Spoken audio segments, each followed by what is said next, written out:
with the combine coming up, it almost feels like the start of the new season in some ways. I always I know the league year doesn't start till March 14th, but what are you looking at as we head into, well, a few days from now, March?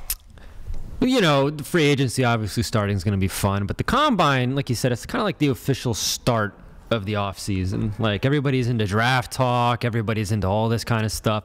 So to me, like, we call it the underwear Olympics, kind of make fun of it a little bit. But to be honest, this is when players are either going to really help their draft stock or they're going to hurt it, whether it be, you know, at the combine with, you know, the 40 time or something like that, or maybe they, you know, say something stupid about flat earth truthers or something like that, you know. So it's an interesting time. It's amazing that we've had a whole entire year of college football, all of this scouting, all of this stock, and it can all come down to, you think the earth is flat? Like, that's the combine in a nutshell. Well, but it's interesting too, because, you know, the combine, we only see the on-field stuff. We only see the 40 times and the 3-cone drill, the 10-yard drill, all that stuff. What we don't see are the interviews. And a lot of times, that's what GMs say, that is the make it or break it for a lot of these guys. Well, how much can they diagram on a whiteboard? Or do they seem like they're off their rocker a little bit? You know, that kind of thing. Because I always, like you just mentioned, it's fascinating to me.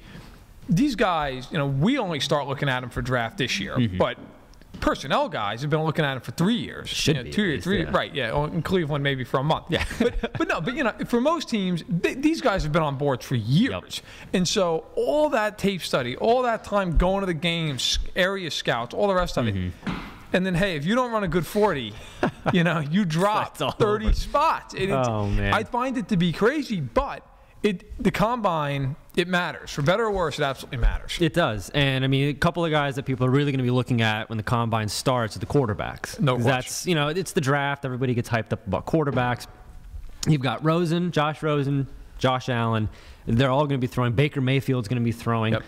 Which one of those guys are you looking forward to the most as far as whether they're going to hurt their draft stock, help their draft stock, from the skills position only? Because we're not going to hear the interviews, even though I'd pay to hear what Baker Mayfield's interviews are going to be like. I think, like you said, Mayfield interview-wise is the most interesting, because I think some people, he's either going to reaffirm some suspicions and fears, or he's going to alleviate them. But on the field, Josh Allen to me is the most interesting. I wrote a piece here on FanSided.com that said I think he's going to be an inaccurate bust, because if you look at the history of first-round quarterbacks since 2000, very, very few have completed 56% of their passes as he did in college and then went on to be successful NFL quarterbacks. It doesn't happen.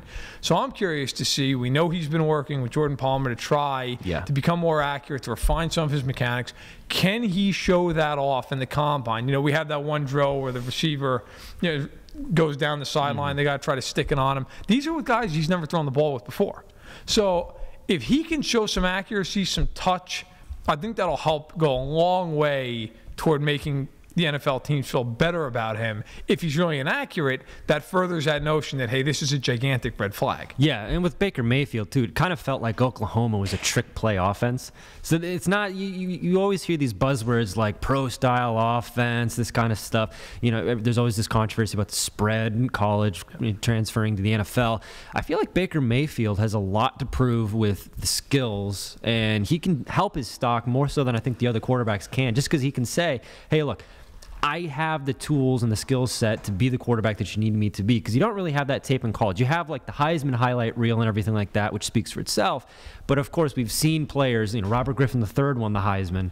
Look how that turned out. I mean, injuries played a factor in that too, but it comes down to being able to read an offense, run an offense, and really, you know, dissect all the things that you need to dissect. So I think Mayfield's somebody that I'm really looking forward to, and I know that you're personally invested in Josh Allen's success. And, you know, and then there's Josh Rosen, who it seems is kind of an afterthought here. And you know, look, and you mentioned Allen quickly. I think Allen is somebody though that if he can improve his accuracy, the skills are there. He's a big guy, strong arm, no question, right?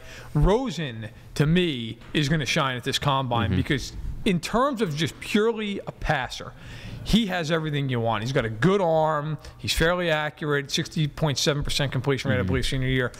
He's somebody who I think scouts love what they see, except there are times when he'll throw a ball in a place he shouldn't. But that doesn't show up at the combine. No. Everything else does. So I think he'll look great in the combine. I think Sam Darnold will look good.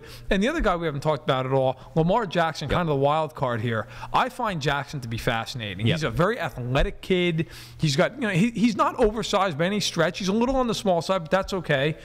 I am fascinated to see him because he could wow at the combine. He has all the athletic skills that teams love to see out of that dual threat type of quarterback. Yeah, Jackson's somebody that I'm really looking forward to seeing at the combine too.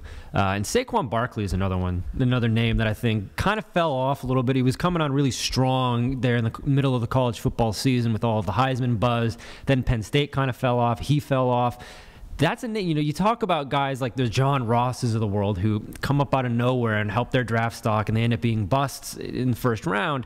I think Barkley's a guy who can use the draft combine to kind of put his name back on the map a little bit and be like, hey, remember me. Not that we're struggling to remember him. Right. He's getting mocked in the top 10 all over the place.